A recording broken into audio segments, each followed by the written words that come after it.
So, as said, you have always to consider the right order in which you iterate through some information. You will always have to be smart about it.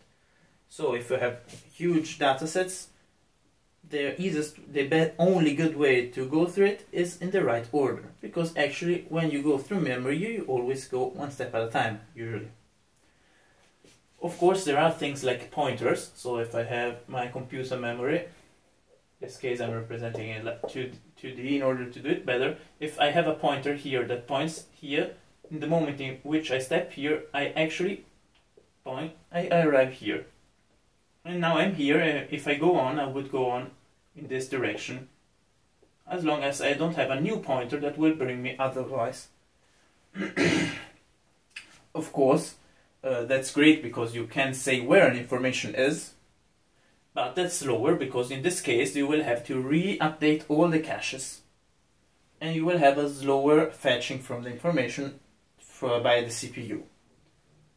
As I said, it's not always a bad thing. It might be something you're interested in, or that you might need to do something more flexible, but you have to take it in mind. In fact, why should we use these boring arrays that are fixed in length, have to take contiguous parts of the memory, etc, etc, etc. Why don't we simply use a list, like the Python lists, where you can add a thing, remove a thing, change the order, can do more or less anything we want.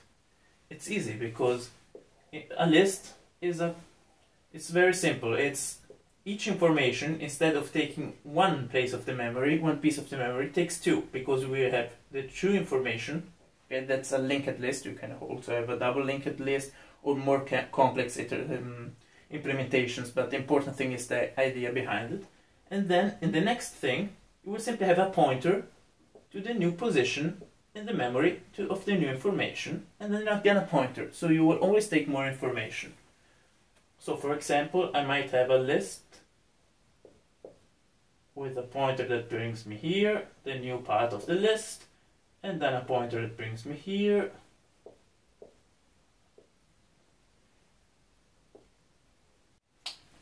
We could have something like this.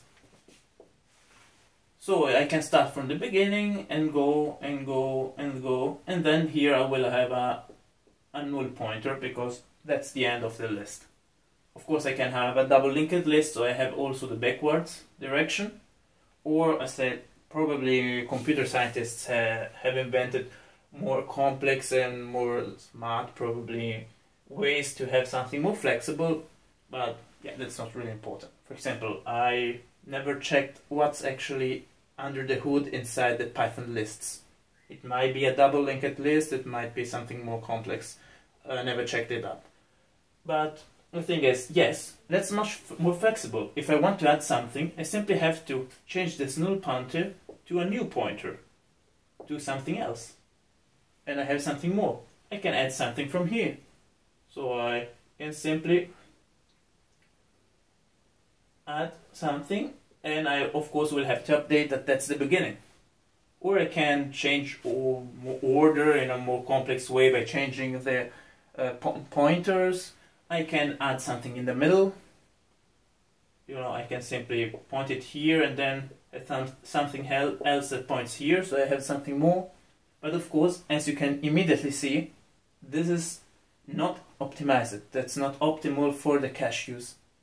So yes, it's great if you don't have too many informations, or if you really need that flexibility, but it's incredibly slower because each time you will have to fetch information from your RAM and not from the cache.